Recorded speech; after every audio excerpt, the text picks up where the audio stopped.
उठ जा बेटी। ऐसे ही रोती रहोगी तो क्या जाने वाला वापस आ जाएगा?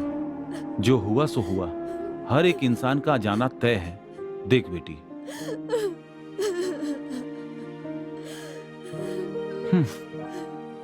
जो कुछ भी हुआ उसे एक भयानक सपना समझकर भूल जाओ। आगे जिंदगी बहुत बाकी है। अगर तू ऐसी रोती रहेगी तो मुझे बहुत दुख होगा। डैडी।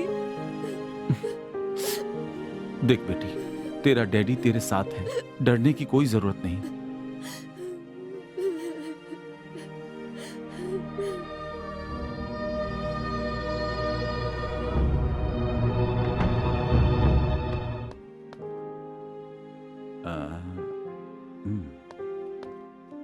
एक बीड़ी का बंडल दे दे। नहीं दूंगा। क्यों? क्यों का क्या मतलब? पहले से ही तुम्हारा बहुत कर्जा है। तुम्हारी उधारी की किताब गौड़ा जी के पास है। वो जो कहेंगे मैं वही करूंगा। मैं गौड़ा का होने वाला दामाद हूँ। अभी तो इज्जत से बोल रहा हूँ, नहीं तो क्या करेगा? क्या करूंगा अभी दिखाता हूँ। अभी अरे बीड़ी नहीं देगा क्या कर रहे हो? अरे नहीं देगा ना? नहीं अभी दूंगा। भी बोल रहा हूँ मैं। नहीं दूंगा। अच्छा। छोड़ दो। सर क्या हो रहा है वहाँ? देखिए ना सर, मैंने उधार देने से मना किया तो तोड़फोड़ करना शुरू कर दिया। क्यों तोड़ रहा है? इधर आ। सर नमस्ते सर। क्या कर रहा है वहाँ? सर मैंने बीड़ी मांगी, उसने दिया नहीं। फोकट की चाहिए? तेरे बाप की दुकान है? पुराना कस्टमर है तू, एक बार तुझे रिमांड में लेकर मारा था। ये चल जा यहाँ से, दोबारा दिखा तो टांगे तोड़ दूंगा। चल जा। ठीक है सर। जा। चल निकलता हूँ। गुरु, जिंदगी में प्रमोशन पाने के लिए कितना स्ट्रगल कर रहा हूँ, दिख रहा है ना तुम्हें? हे राजू, वो देख, सफेद साड़ी पहने वहाँ कोई जा रही है। वो कोई भूतनी है। चुप कर जा, डरा मत। आजा, follow me. Hello Vijay here. Hello. हाँ लता, मुझे तुमसे बात करनी। बोलिए सर। कुछ नहीं, पार्क में तुम आ जाओ, वहीं बता दूंगा। Okay sir. Okay.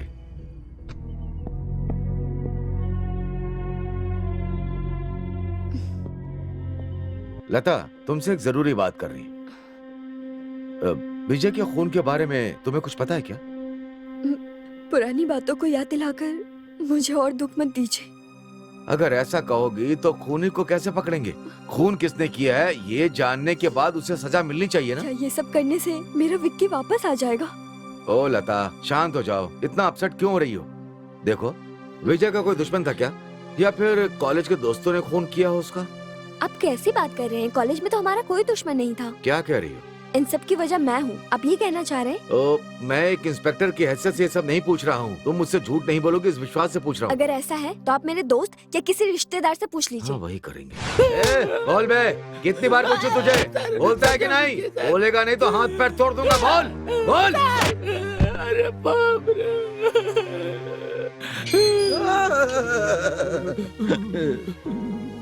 Shut up. क्यों रो रहे हो तुम लोग? सर, सर बोलो ना। सर सर सर, आज के बाद हमें नाइट ड्यूटी पर मत भेजिएगा। क्यों, क्या हो गया? क्या बताऊं सर, वहाँ पर भूत परेशान करने लगे हैं सर। भूत कह रहे हो? भूत? तुम दोनों भूत से कम हो क्या? सर, हम दोनों वहाँ पर पेड़ के नीचे बैठे थे, तभी वो मोहिनी सफेद साड़ी पहन कर आई। और वो मोहिनी ना सर, जहाँ हम दोनों बैठे थे, सीधा वो हमारे पास ही आ गई। हाँ सर, तब हम दोनों ने आंखें बंद करके एक दूसरे को अच्छे से जकड़ लिया सर। बहुत डर लग रहा था। बाद में वहाँ से मोहिनी अचानक से गायब हो गई सर। आगे क्या हुआ ये बता। हमारे पेड़ के चारों तरफ घूमकर वो सीधा ओंटी के यहाँ चली गई। हाँ सर। ओंटी घर? हाँ क्या है ये ओंटी घर? सर, गौड़ा जी के घर के यहाँ है ना, वही है ओंटी घर। मोहिनी वहीं पर चली गई सर। फिर हम दोनों हिम्मत करके वहाँ पर गए, लेकिन वहाँ कोई नहीं था सर। लेकिन थोड़ी ही देर बाद हम दोनों को बुखार आ गया सर। हाँ सर। आज से तुम दोनों की नाइट ड्यूटी बंद।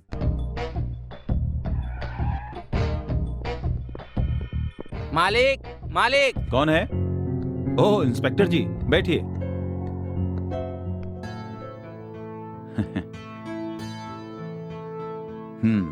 क्या बात है इंस्पेक्टर जी? गौड़ा जी, मुझे आपसे एक बात पूछनी थी। पूछिए।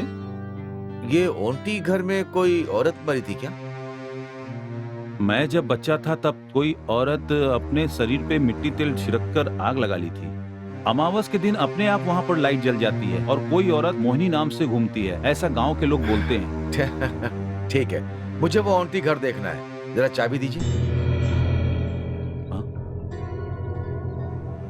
साहिब जी, वहाँ पर मोहिनी घूमती है ऐसा सब लोग कहते हैं। हमारे गांव के लोग तो वहाँ आसपास जाने से भी डरते हैं। हम लोग नहीं जाएंगे ऐसा आप क्यों सोच रही है? हमें हमारी ड्यूटी तो करनी है ना। हाँ। गौड़ा जी, जी आंटी घर की चाबी दीजिए। सावित्री, तूने चाबी कहाँ रखी है? मुझे नहीं पता कि चाबी कहाँ है। जब मैं वहाँ आया जाया करती थी तो चाबी थी मेरे पास। कहाँ रखी थी चाबी? साहब जी, वो गोदाम में होगा। मैं ढूंढ कर लाकर देता हूँ। ठीक, मिल जाए तो फोन करिएगा। अब मैं चलता हूँ। हाँ ठीक है।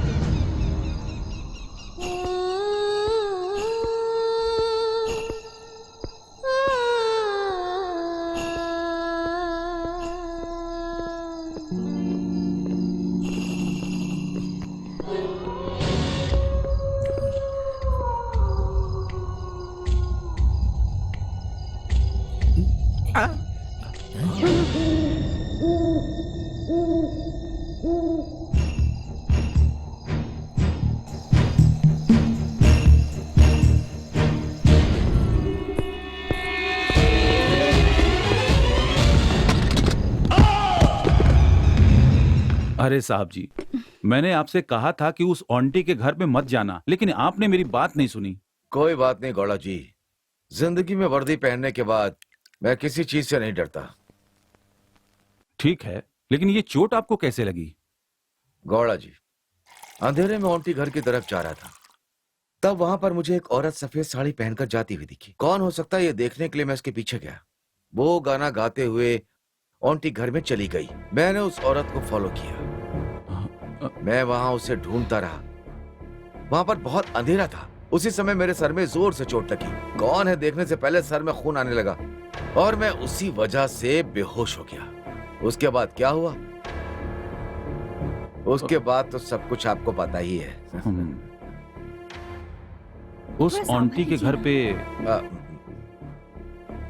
साहब जी, उस आंटी के घर में भूत है ऐसा सब लोग कहते हैं। ये भूत प्रेत पिशाच, आप इन पर भरोसा करते हैं क्या? मुझे भरोसा नहीं है, लेकिन लोगों ने देखा है ऐसा सुना है। साहिब जी, अमावस के दिन आप अकेले बिल्कुल मत घूमना और उस आंटी के घर के आसपास बिल्कुल मत जाना। गौड़ा जी, और आप दोनों का शुक्रिया। शाम को ड्यूटी पर कांस्टेबल को भेज दूंगा। ठीक है, ओके, चलता।